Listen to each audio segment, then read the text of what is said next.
Gerstlauer introduced their Infinity Coaster in 2013. These are very similar to the Eurofighter model, introduced back in 2003, but these allow for longer trains and a higher capacity. These can have launches, vertical lift hills, beyond vertical drops, ejector airtime hills, and inversions. These have been popular over the last 10 years, 12 of them opening around the world, and these come in all shapes and sizes. Today, let's take a deep dive into all of them, and find out which one is the tallest, fastest, longest, best paced, and which one gives the most prime ride time. These are the world's Gerstlauer Infinity Coasters, by the numbers.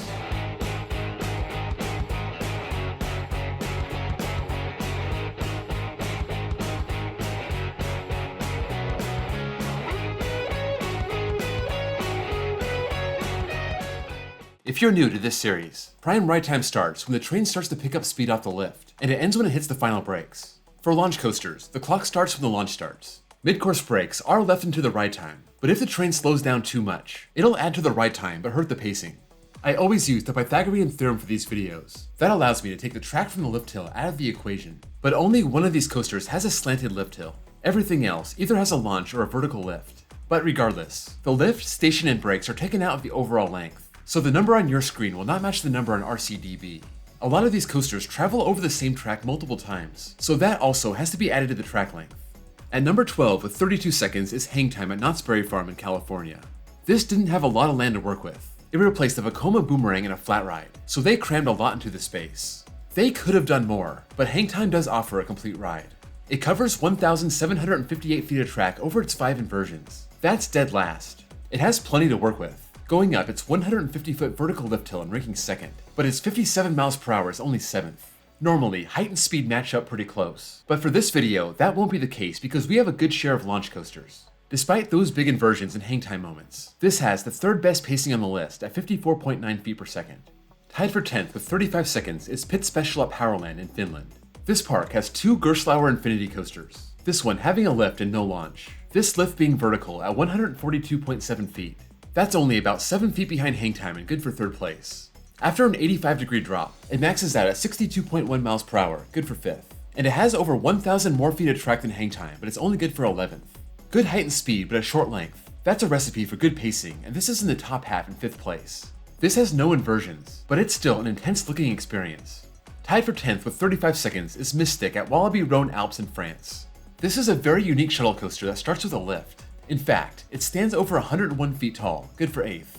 At the bottom of that drop, it hits 52.8 miles per hour, tied for 9th, and it has 3 inversions over 1,900 feet of track. That's down in 10th place, but it covers its track pretty well, and it's just a fraction of a second behind HangTime, finishing 4th. This is not a long ride, but it has that interesting twist at the end, going up the scorpion tail type element, officially known as a twisted inline rollback. There's only one other coaster with this element, that being the Flash Vertical Velocity at Six Flags Discovery Kingdom.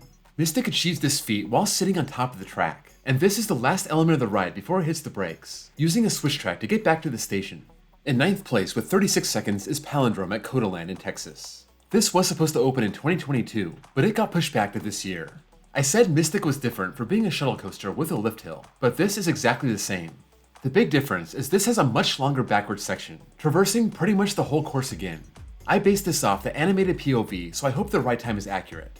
We do know the other stats. It'll stand 95 feet tall, which is second to last. It hits 51 miles per hour, which is dead last. But because it covers most of its track twice, it's up at 6 in length at over 2,100 feet.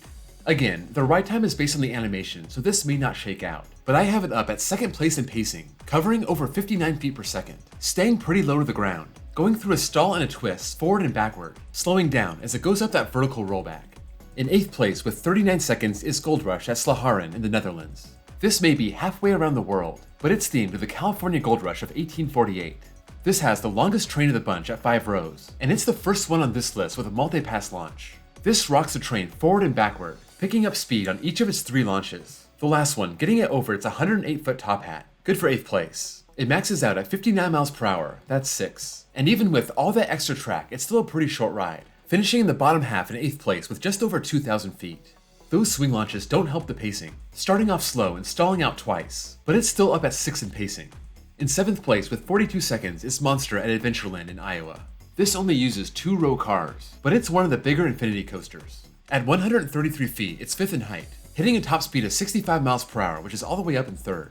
This throws all kinds of elements at you. So many different forces, 5 of them being inversions and covering about 2,167 feet of track. That's up at 5th place. With all that speed, it should have better pacing, but this has some elements where the train is high off the ground and it slows down a lot, so it's near the middle of the pack in 7th place. In 6th place with 47 seconds is Madagascar Mad Pursuit at Motion Gate in Dubai. This is probably the most unique Infinity coaster, this being themed to the 3rd Madagascar movie, being entirely indoors, and it's the only one aside from Pit Special that doesn't have inversions. It's still a pretty intense ride, using an LSM launch to get up to 51.6 miles per hour. That's just ahead of Palindrome for second to last. It reaches 72 feet, but no surprise as an indoor coaster. It's dead last in height. It covers just under 2,000 feet of track, which is good for 9th place. All this is not a good recipe for pacing, and no surprise, it's second to last at 42 feet per second. It may not be the craziest Infinity coaster, but don't mistake this for a family ride. In 5th place with 51 seconds is Karacho at Tripsdrill in Germany. This was the first launch Infinity coaster, opening back in 2013, but before that launch, it drops into a Heartline roll in the dark, the first of 4 inversions. That launch is pretty powerful, rolling up to 55.9 miles per hour in 1.6 seconds. That's 8th place. It rises up into a 98.4 foot top hat. That's tied for 9th. It goes through 2 dive loops and a corkscrew, covering 2,047 feet of track, right in the middle in 7th place. Where Karacho really suffers is pacing. It's last place at 40.1 feet per second. A lot of its elements are high off the ground, and it's going pretty slow when it rises into its mid-course brake run. In 4th place with 52 seconds is Junker at Powerland in Finland.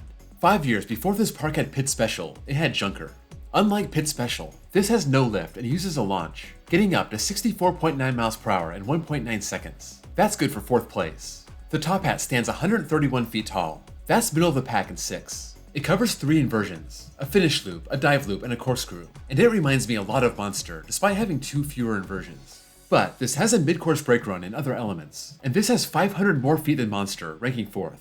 All these high elements and mid-course brake runs hurt the pacing, almost identical to Monster in 8th place. In 3rd place with 53 seconds is Schwartes Karnan at Hansa Park in Germany. Of all these Infinity coasters, Karnan is on a different level. This one is just built different. It may not have the best ride time, but it sweeps the rest of the categories. It's almost 70 feet taller than the rest of the field with a 220 foot drop, almost 13 miles an hour faster than the field at 79 miles per hour. It only has 1 inversion, but it has a long layout, 200 feet clear of the rest of the field, and it keeps its speed very well, 65.7 feet per second and 6 feet better than Palindrome. This also has 2 surprises I won't mention here, but that adds 8 seconds to the ride time that you see in the outdoor section. This is a beast of a coaster, and it's near the top of my bucket list. In 2nd place with 55 seconds is Fury at Bobbejaanland in Belgium. This is the other Infinity coaster with a multi-pass launch along with Gold Rush, but this one is crazy because the train votes whether this will go forward or backward. The train seats 12 people, and each one presses a button to vote and the majority wins. If there's a tie, the computer chooses. This launches 66 miles an hour, which is 2nd place. Its top hat stands 141 feet, which is 4th. And with the multi-pass launch, it covers over 2,700 feet of track, which is 3rd. So even with its mere 2 inversions, it's a long ride, but not well paced. It's down at 9th, under 50 feet per second. That multi-pass launch and high elements knocking it way down. But still, this is one of the bigger coasters on the list. In 1st place with 70 seconds is Smiler at Alton Towers in the UK.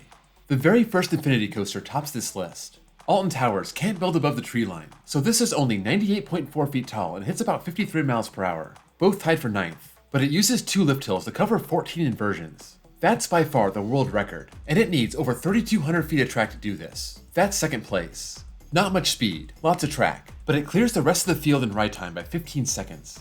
That's a bad recipe for pacing, and it's 3rd to last. Its one saving grace is that it stays low to the ground. It needs to keep that speed to go through all 14 inversions. This is a very interesting ride. It has a wild theme, and 14 inversions on a coaster has to be a crazy experience. So this is my most anticipated coaster in the UK. Well, unless Thorpe Park gets a Mach Hyper. If that happens, then move aside Smiler, that wins. That's all for the world's Gerstlauer Infinity coasters, by the numbers. Let me know if anything here surprised you, or confirmed something you already knew. There were only 2 American coasters in the list, so it was interesting comparing these to the ones in Europe. HangTime seems like a complete ride, but it's last in ride time, and some of these, like Gold Rush, seem like shorter and more compact rides, but they're actually longer than HangTime. As for Monster, I thought this would be one of the biggest, but there are 4 others that are taller and longer. If you enjoyed this video, please drop a like, and if you're new here and love coasters, please give me a sub. Also, check out my links below for my Discord server, and my 2nd channel where I post copyright-free off-ride footage, and my baseball channel if you also happen to love baseball. Thank you all for watching, and I'll see you all next time.